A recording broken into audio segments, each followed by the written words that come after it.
Comment tenir ses résolutions pour cette nouvelle année? Beaucoup de gens se posent cette question, comment tenir ses résolutions avec cette nouvelle année qui commence? Eh bien, c'est ce que nous allons voir tout de suite dans cette vidéo. Bonjour, je m'appelle Laetitia Gelny, je suis hypnothérapeute à Pertuis et aujourd'hui, je vais vous donner 8 clés pour tenir vos résolutions en cette nouvelle année. Alors certains me diront, et je comprends très bien, ah non mais moi je fais plus de résolutions parce que de toute façon je ne les tiens pas et au bout de quelques temps de toute façon je lâche complètement. J'avais décidé comme résolution de faire du sport, je m'y suis mis les 15 premiers jours et ensuite j'ai complètement lâché. Un autre me dira, bien moi j'ai voulu faire un régime et pareil j'ai tenu 15 jours voire 3 semaines, un mois pour les plus courageux et puis j'ai complètement lâché, donc je préfère complètement arrêter les résolutions. Ou d'autres me disent beaucoup, j'aimerais bien cette année les tenir, même si ça fait plusieurs années que je me les donne, comme arrêter de fumer aussi. Je voudrais vraiment cette année arrêter de fumer. Comment tenir ces résolutions? Alors, en quelques chiffres, sachez que vous n'êtes pas tout seul dans ce cas à ne pas tenir vos résolutions. Moi, la première, j'ai mis beaucoup de temps avant de connaître ces 8 clés, justement, à tenir mes résolutions de chaque année.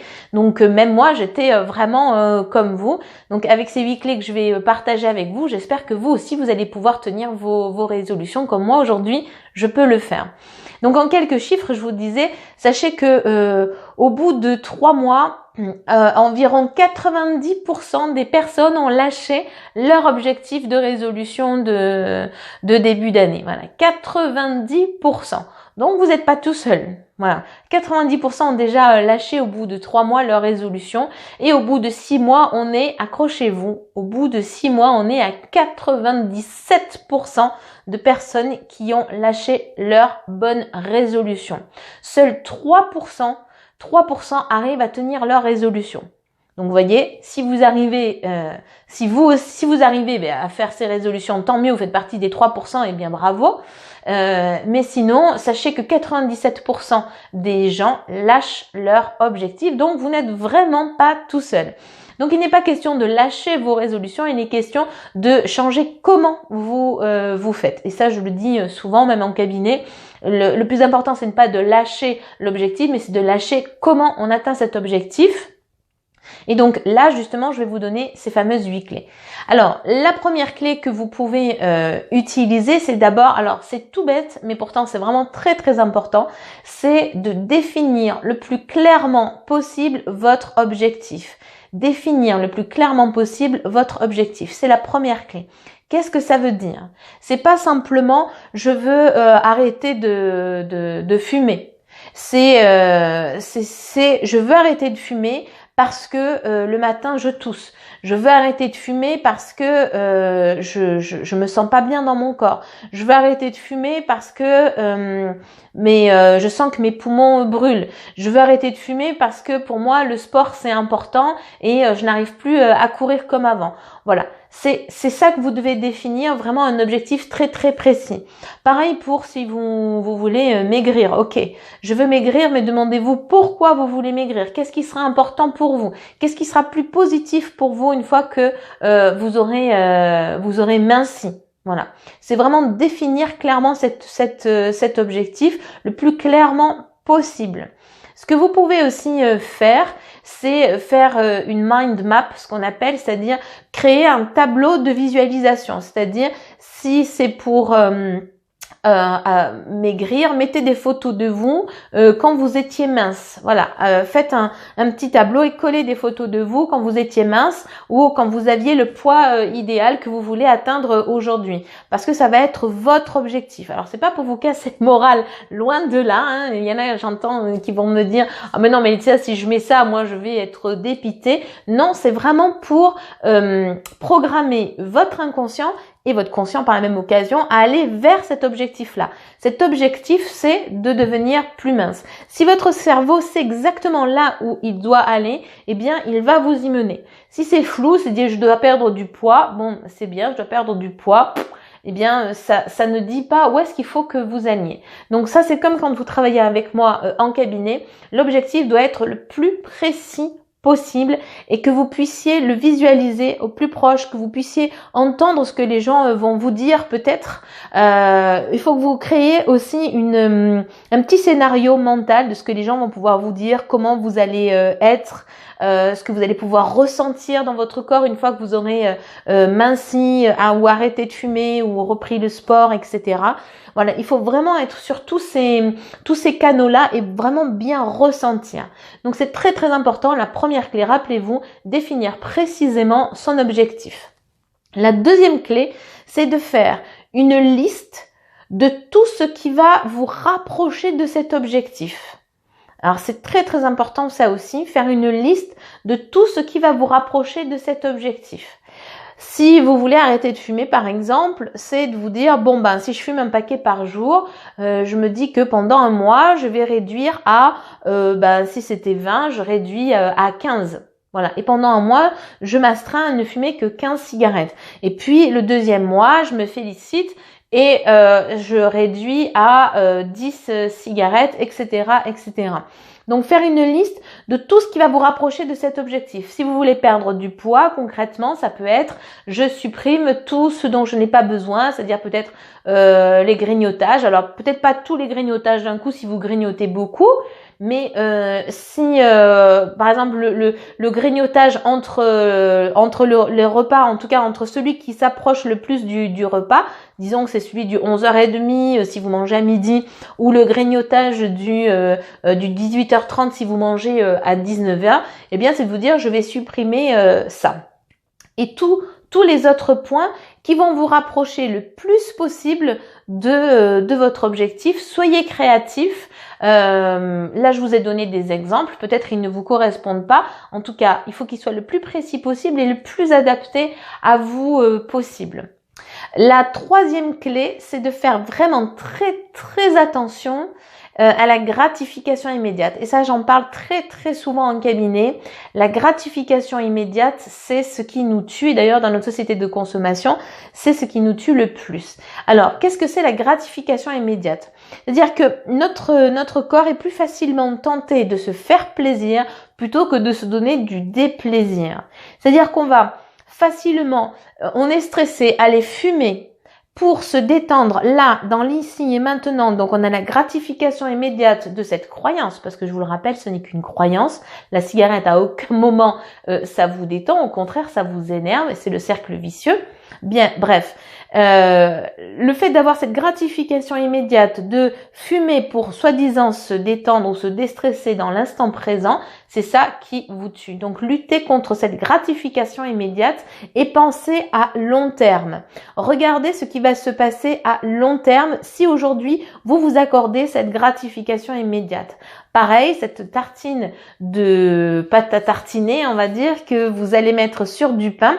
Ok, ça va vous faire plaisir là, maintenant, sur l'instant, mais combien vous allez le payer dans le temps? Combien de kilos vous allez encore continuer à prendre ou ne pas perdre justement si vous mangez ça? Donc, faites attention à la gratification immédiate. Votre cerveau cherche toujours le plaisir et va avoir du mal à être dans du déplaisir. Et d'ailleurs, c'est souvent pour cela que je vous demande à côté de faire des choses, d'avoir dans votre trousse à outils plein de choses qui vous font plaisir. Savoir aller au cinéma, savoir prendre soin de soi, savoir se faire un soin du visage, savoir, je sais pas moi, aller surfer si vous aimez le surf, je ne sais pas, soyez créatifs, écoutez-vous, c'est très très important. Et pour cela, je vais vous inviter à lister toutes les conséquences négatives qui risquent de se passer si vous n'atteignez pas cet objectif. Voilà, c'est donc toujours la troisième clé dans la gratification immédiate. Donc c'est de faire attention à cette gratification immédiate. Et je vais vous inviter à lister toutes les conséquences négatives à ne pas atteindre cet objectif. Alors vous allez me dire, pour ceux qui me connaissent, Laetitia, là je comprends pas. Tu es toujours en train de nous parler de la pensée positive, à programmer notre cerveau sur quelque chose qui est très positif. Et là, tu me demandes de lister des choses qui sont négatives. Je comprends pas, c'est l'incohérence totale. Vous avez raison. souvent, je vous dis de rester focalisé sur le positif. C'est ça qui va vous amener vers votre objectif. Mais là, pour pouvoir tenir votre objectif, il faut que vous soyez conscient, à cause de cette gratification immédiate, il faut que vous soyez conscient des conséquences négatives de cette gratification immédiate que vous allez vous donner, de ce plaisir immédiat que vous allez vous donner. C'est-à-dire qu'il y a une partie de vous savez qu'on est tous un petit peu schizophrènes dans notre tête, hein. Il y a une partie qui dit blanc, une partie qui dit noir, il y a un petit ange blanc et un petit démon rouge là sur chacune de nos épaules qui est toujours en train de nous parler et on est toujours en conflit, enfin très souvent en conflit interne, même moi. Donc, qu'est-ce qui se passe là-dedans? Il y a une partie, il y a votre petit démon, on va dire ça comme ça, qui va vous dire, oh là là, il faut que tu manges cette tartine de pâte à tartiner, là, je veux pas dire la marque, mais vous avez compris, qui t'appelle et qui est super bon, etc. Ou alors cette mousse au chocolat, ouais, il faut que tu la manges, c'est super bon. Et il y a une autre partie de vous, si elle n'est pas suffisamment solide, eh bien, elle va se laisser emporter par ce démon. Donc, moi, je vous invite avec cette liste, justement, à enrichir cette petite partie-là pour qu'elle puisse avoir des contre-arguments par rapport à votre petit démon. Donc, dans cette liste-là, vous allez donc lister toutes les conséquences négatives si vous n'atteignez pas votre objectif de votre poids de santé, d'avoir réduit vos cigarettes, de ne pas faire de sport, etc., etc. Comme ça, quand vous avez en pleine conscience cette liste, eh bien, il y a votre petit ange qui pourra dire à votre démon, stop, là, il y en a assez. Si je mange cette tartine-là, je vais encore prendre plein les hanches et c'est pas du tout ce dont j'ai envie et ça sera plus facile pour vous de lâcher prise là-dessus. Ensuite, la quatrième clé et qui est aussi très très importante, vous allez me dire oui mais à chaque fois tu dis qu'elles sont importantes. Oui mais toutes les clés sont importantes et il faut qu'elles soient tenues les unes avec les autres. La quatrième clé qui est très importante c'est l'acceptation. Et comme beaucoup de choses que vous venez travailler avec moi en cabinet, l'acceptation c'est vraiment très très important et là ça va être l'acceptation des efforts que vous devez fournir pour atteindre cet objectif. Oui, je suis désolée, je peux pas vous promettre que ça va être facile, je peux même vous dire que ça risque d'être un peu compliqué. Ce qui ne veut pas dire que parce que ça peut être compliqué, c'est pas réalisable, loin de là. Mais effectivement, il va falloir fournir des efforts.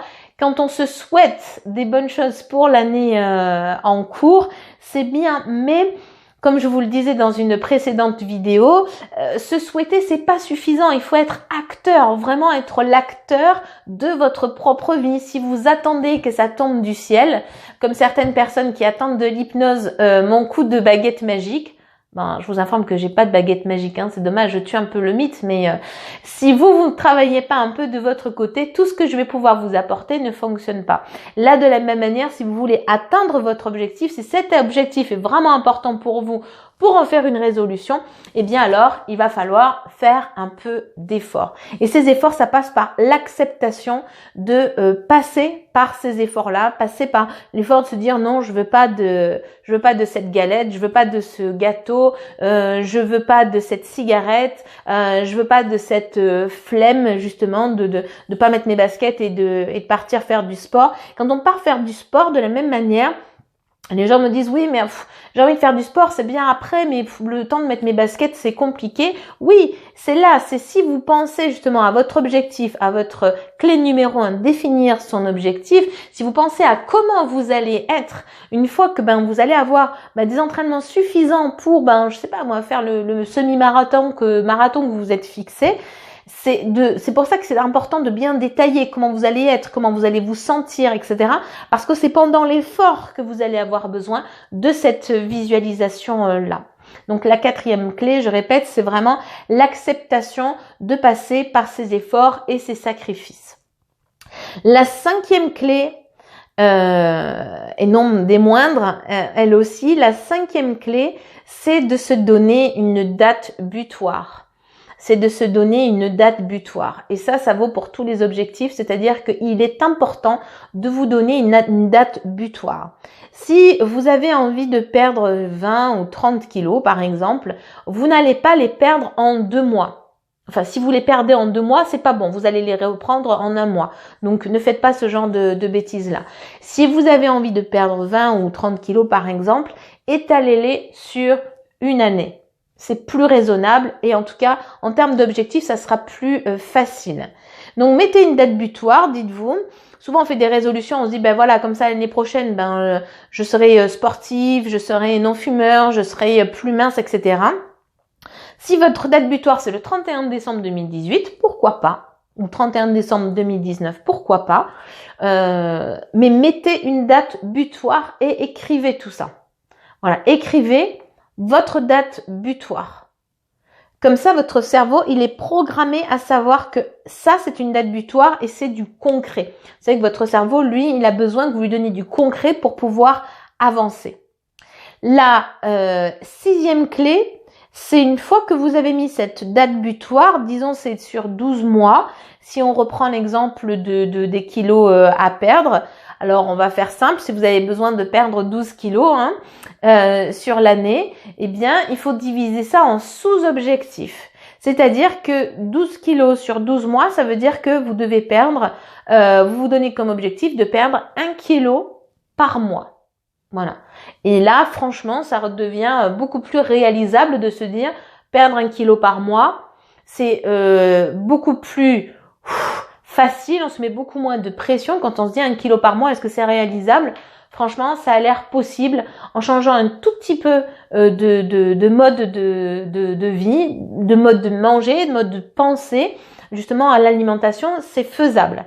Si vous donnez comme objectif de perdre 2 kilos par mois, parce que 2 kilos par mois, ça vous paraît aussi franchement réalisable, c'est-à-dire 500 grammes par semaine, demandez-vous, est-ce que 500 grammes par semaine, c'est réalisable pour vous? Si oui, ça veut dire qu'à la fin de l'année, vous aurez perdu 24 kilos. Je suis pas très bonne en calcul mental, mais là, c'est encore facile pour moi.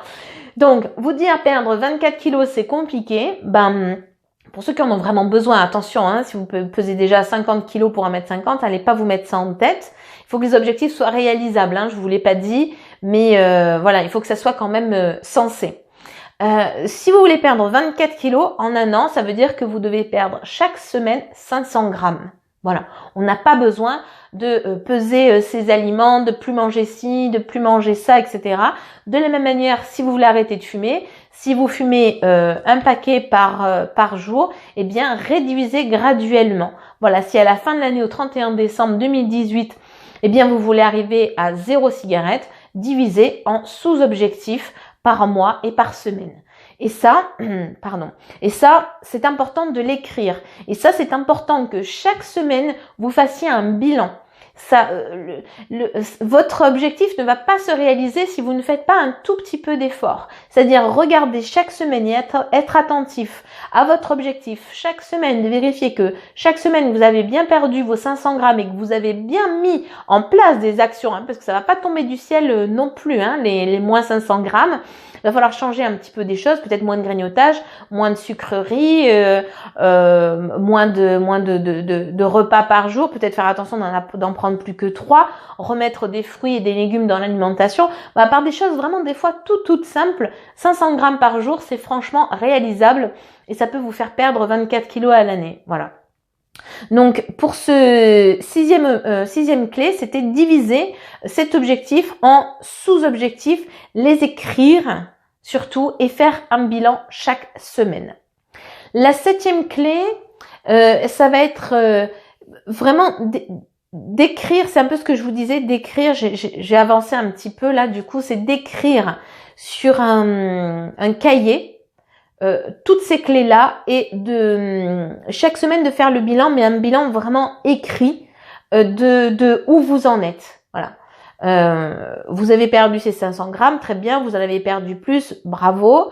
Continuez comme ça, ne vous laissez surtout pas aller en disant bon c'est bon, j'ai perdu 1 kilo, là je peux manger à profusion, c'est bon. Non, parce que vous allez voir qu'au fur et à mesure que de la perte de poids, il y a des moments où vous allez faire des paliers et c'est tout à fait normal. Donc pour tenir votre objectif, ça peut être sympa aussi, si vous avez perdu un peu plus au début, de garder cette avance-là. Mais c'est de vraiment écrire sur un papier, j'ai envie de vous dire, achetez-vous un petit cahier, comme un petit cahier de brouillon, vous savez, un petit cahier d'un petit format, ou un autre cahier, pas forcément de brouillon, si vous voulez en prendre un plus joli, pourquoi pas, au contraire, et écrivez bien cet objectif clairement sur un papier, et chaque semaine ou même chaque jour, écrivez l'avancée que vous avez eue vers cet objectif. C'est-à-dire vous avez fumé moins, écrivez combien vous avez fumé. Et valorisez-vous, écrivez combien vous êtes fiers de vous d'en être arrivé là.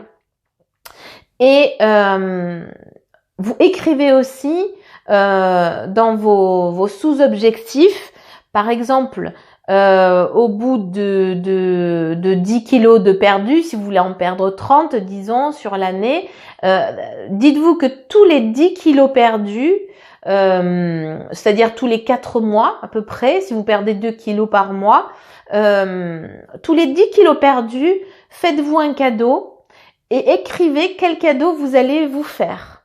Voilà. C'est comme ça vous met un peu un challenge. Et écrivez, voilà, j'ai commencé en janvier, février, mars, avril, mai. Donc au mois de... Non, janvier, février, mars, avril, oui, mai. Au mois de mai, pour mes 10 kilos perdus, je vais m'offrir, je sais pas, des boucles d'oreilles, que j'ai envie, un collier, un massage, je sais pas, d'aller chez le coiffeur, ce que vous voulez, un cadeau. Alors pour vous, hein, n'allez pas acheter un ustensile de cuisine pour tout le monde, à moins que ça vous fasse vraiment plaisir. Hein. J'ai une dame qui a acheté un Thermomix là il y a pas longtemps, elle se reconnaîtra. Elle était très contente d'acheter ça. Ok, pas de problème, si ça vous fait plaisir, pourquoi pas. Mais vraiment un cadeau qui soit pour vous. Voilà. C'est pas acheter de nouvelles chaises pour la maison, etc. Vraiment un cadeau qui est une récompense pour vous. Voilà. Dans cette 8e clé, c'est aussi mettre des points dans votre année, de sous-objectifs ou sur mois, hein, si votre objectif n'est pas sur l'année mais sur quelques mois, mais des points repères comme ça et qui vous amènent à vous dire, tiens, voilà, au mois de mai, 1er mai, pour la fête du travail peut-être, mais pour fêter mes 10 kilos de perdus, je vais m'offrir, pour le coup, une nouvelle robe. Peut-être, voilà. Si vous avez arrêté de fumer, vous avez mis moitié moins vous fumez moitié moins de cigarettes, de 20 vous êtes passé à 10, eh bien vous pouvez vous offrir un cadeau. Je sais pas qu'est-ce que ça pourrait être en rapport avec la cigarette. Pareil, un soin du visage puisque votre peau va redevenir bien plus claire, bien plus saine. Peut-être un soin du visage. Voilà, soyez créatifs en tout cas, faites en sorte que ça vous corresponde, que ce soit bien centré sur vous et ça va être voilà, vraiment très très important pour vous. Alors, je vous le rappelle brièvement, les 8 objectifs. 1, définir clairement et visualiser son objectif, pourquoi pas faire une mind map. 2, faire attention à la gratification immédiate et lister toutes les conséquences si vous n'arriverez pas à atteindre cet objectif, les conséquences négatives évidemment.